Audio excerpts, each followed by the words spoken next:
Pernah tidak kamu melihat seorang anak di pusat perbelanjaan, dia menangis histeris sambil menutup telinga, padahal menurut kita suaranya tidak terlalu bising, atau mungkin anak yang tidak bisa diam sedetik pun terus menabrakkan badannya ke sofa atau dinding seolah-olah dia tidak merasakan sakit. Sering sekali. Dan sayangnya, reaksi pertama kebanyakan orang, termasuk saya dulu, biasanya langsung menghakimi. Kita pikir itu anak yang nakal, manja, atau orang tuanya tidak bisa mendidik. Padahal, apa yang kita lihat di permukaan itu seringkali hanyalah puncak gunung es dari sesuatu yang jauh lebih kompleks di dalam otak mereka. Betul sekali. Itulah kenapa hari ini kita akan menyelami topik yang sangat penting, tapi sering disalahpahami, terapi okupasi dan integrasi sensorik.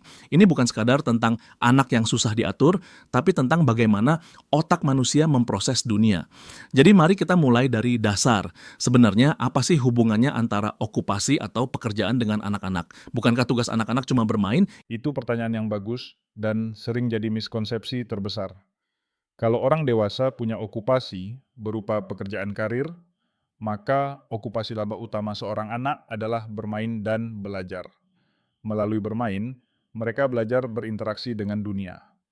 Nah, terapi okupasi atau occupational therapy, OT, hadir ketika ada hambatan yang membuat anak tidak bisa menjalankan pekerjaan mereka itu dengan optimal.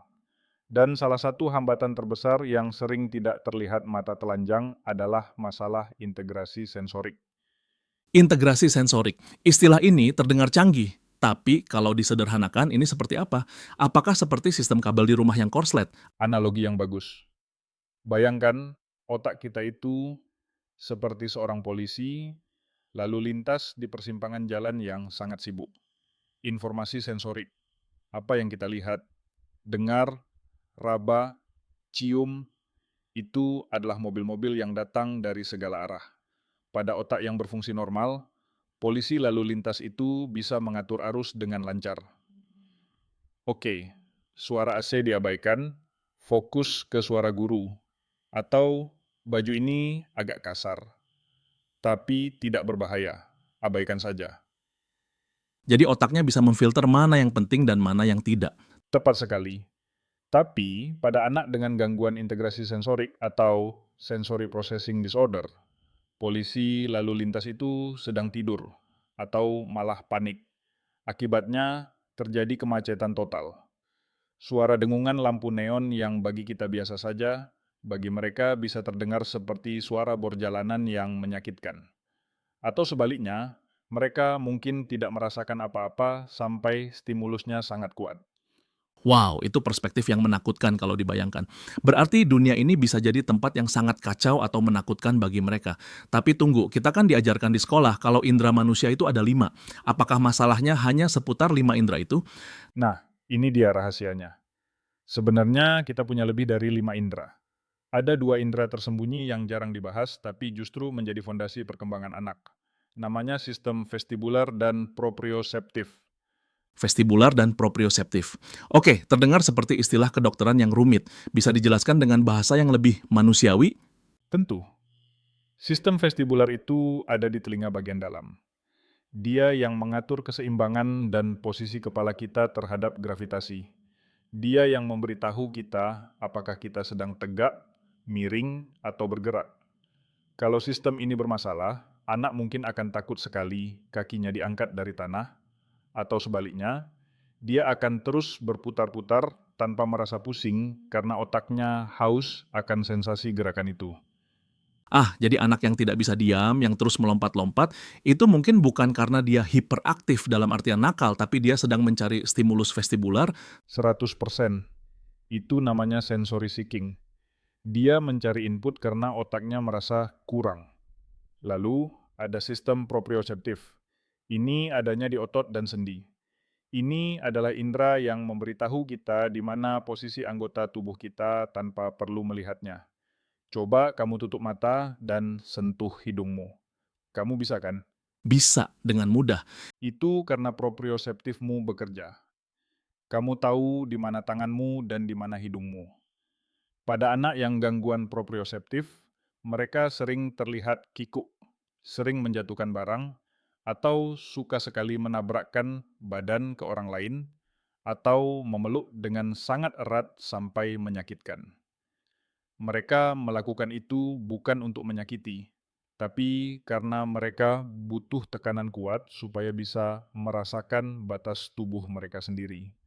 Mereka butuh grounding. Ini menarik sekali. Jadi perilaku memukul atau menabrak itu sebenarnya adalah cara tubuh mereka berteriak, "Hei, aku butuh merasakan di mana badanku berada." Benar. Dan disinilah peran terapi okupasi masuk. Terapis tidak melihat perilaku itu sebagai masalah sikap yang harus dihukum, tapi sebagai data. Mengapa anak ini menutup telinga? Oh, dia auditory avoidance, menghindari suara. Mengapa anak ini suka mengunyah ujung baju? Oh, dia butuh input oral motor.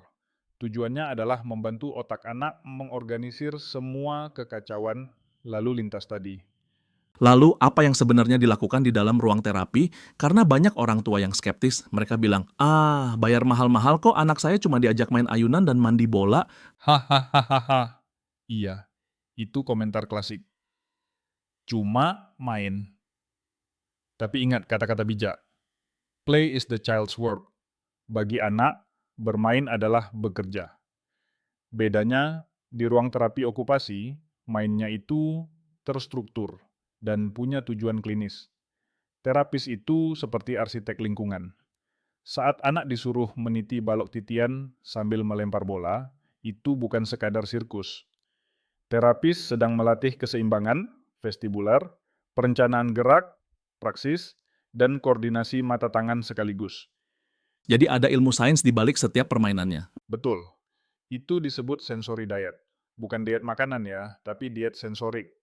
Terapis merancang aktivitas yang memberikan nutrisi yang tepat bagi otak anak. Kalau anaknya tipe yang lesu dan low arousal, kita beri aktivitas yang memicu semangat seperti melompat di trampolin. Kalau anaknya tipe yang meledak-ledak, kita beri aktivitas yang menenangkan seperti deep pressure atau main dengan tekstur berat seperti lempung clay. Tujuannya adalah mencapai kondisi regulated, di mana anak siap untuk belajar dan berinteraksi. Regulated, itu kata kuncinya ya. Karena kita tidak bisa belajar kalau otak kita sedang dalam mode fight or flight, bertarung atau lari. Persis. Bayangkan kamu disuruh mengerjakan soal matematika, tapi ada singa yang mengaum di sebelahmu. Bisa tidak kamu konsentrasi? Mustahil, saya pasti panik. Nah, bagi anak dengan gangguan integrasi sensorik, suara blender di dapur atau label baju yang gatal itu rasanya seperti singa yang mengaum tadi. Otak mereka mendeteksi bahaya, padahal tidak ada bahaya. Terapi okupasi membantu menjinakkan respons bahaya itu supaya anak bisa fokus kembali ke matematikanya, atau dalam hal ini, kehidupan sehari-harinya. Saya jadi teringat kasus teman saya. Anaknya sangat pemilih soal makanan atau picky eater.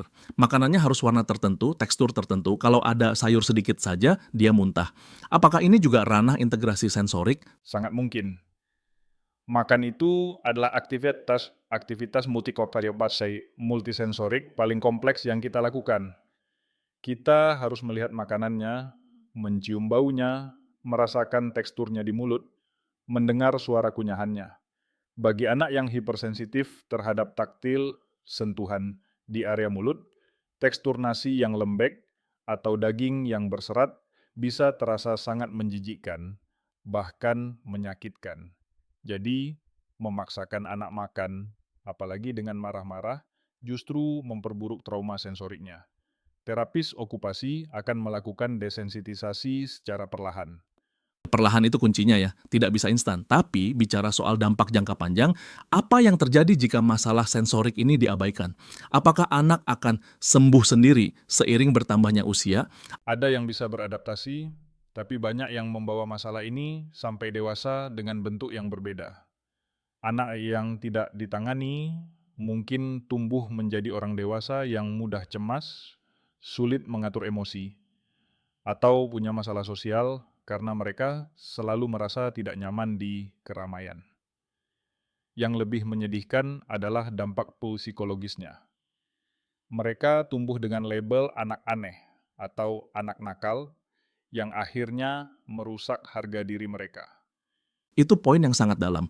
Jadi terapi okupasi bukan hanya memperbaiki fisik atau saraf, tapi juga menyelamatkan mental dan masa depan sosial si anak. Betul. Dan satu lagi, ini juga terapi bagi orang tua. Memahami profil sensorik anak itu mengubah cara pandang kita. Saat anak mengamuk di mal, kita tidak lagi berpikir, kamu mempermalukan mama, tapi kita berpikir, oke, lampunya terlalu terang, suaranya terlalu bising, otakmu kelelahan. Ayo kita cari tempat sepi. Empati itu muncul karena pemahaman, bukan sekadar kesabaran. Wah, itu mengubah segalanya. Dari frustrasi menjadi kolaborasi. Kita jadi satu tim dengan anak untuk menghadapi dunia. Tepat sekali, kita menjadi penerjemah bagi anak kita. Sampai akhirnya nanti, lewat terapi, mereka belajar mengenali tubuh mereka sendiri dan bisa bilang, "Ma, aku butuh istirahat sebentar. Di sini terlalu berisik." Alih-alih berteriak histeris. Itu adalah kemandirian fungsional, dan itulah tujuan akhir dari semua ini. Luar biasa. Jadi ini bukan tentang menyembuhkan anak supaya jadi normal sesuai standar rata-rata, tapi memberikan mereka alat untuk menavigasi dunia dengan cara mereka sendiri yang unik. Benar, karena setiap otak itu unik. Kita tidak mau mengubah siapa mereka. Anak-anak neurodivergent atau yang memiliki keunikan sensorik seringkali punya kreativitas dan kepekaan yang luar biasa. Kita hanya ingin menghilangkan hambatan yang membuat mereka menderita, supaya potensi aslinya bisa bersinar. Sebelum kita tutup, mungkin ada satu pesan filosofis atau pertanyaan reflektif untuk para pendengar kita, terutama para orang tua atau guru yang sedang berjuang mendampingi anak-anak spesial ini. Saya ingin mengajak kita semua merenung. Kita sering memaksa anak untuk masuk ke dunia kita. Dunia yang bising, cepat, dan penuh tuntutan. Tapi seberapa sering kita mencoba diam sejenak dan masuk ke dunia mereka? Mungkin perilaku yang kita anggap aneh itu sebenarnya adalah respons yang sangat logis terhadap dunia yang terlalu intens bagi mereka. Jadi, sebelum kita mencoba memperbaiki anak, cobalah untuk memahami dulu apa yang sedang dirasakan oleh tubuh kecil ini. Pertanyaan yang sangat kuat. Memahami sebelum memperbaiki. Terima kasih banyak atas wawasan yang sangat mendalam ini. Rasanya saya jadi ingin mengevaluasi kembali bagaimana saya merespons perilaku orang-orang di sekitar saya, bukan hanya anak-anak. Sama-sama. Semoga ini bisa jadi pembuka jalan bagi lebih banyak empati di masyarakat kita. Bagi Anda yang sedang mendengarkan, jika Anda merasa anak Anda memiliki tanda-tanda yang kami bahas tadi, jangan ragu untuk berkonsultasi dengan profesional. Tidak ada kata terlambat untuk membantu mereka merasa nyaman dengan tubuh mereka sendiri. Betul. Kenali, pahami, dan dampingi. Sampai jumpa di episode berikutnya, di mana kita akan terus mengupas lapisan-lapisan tersembunyi dari manusia dan kehidupan. Tetaplah peka dan tetaplah mendengar.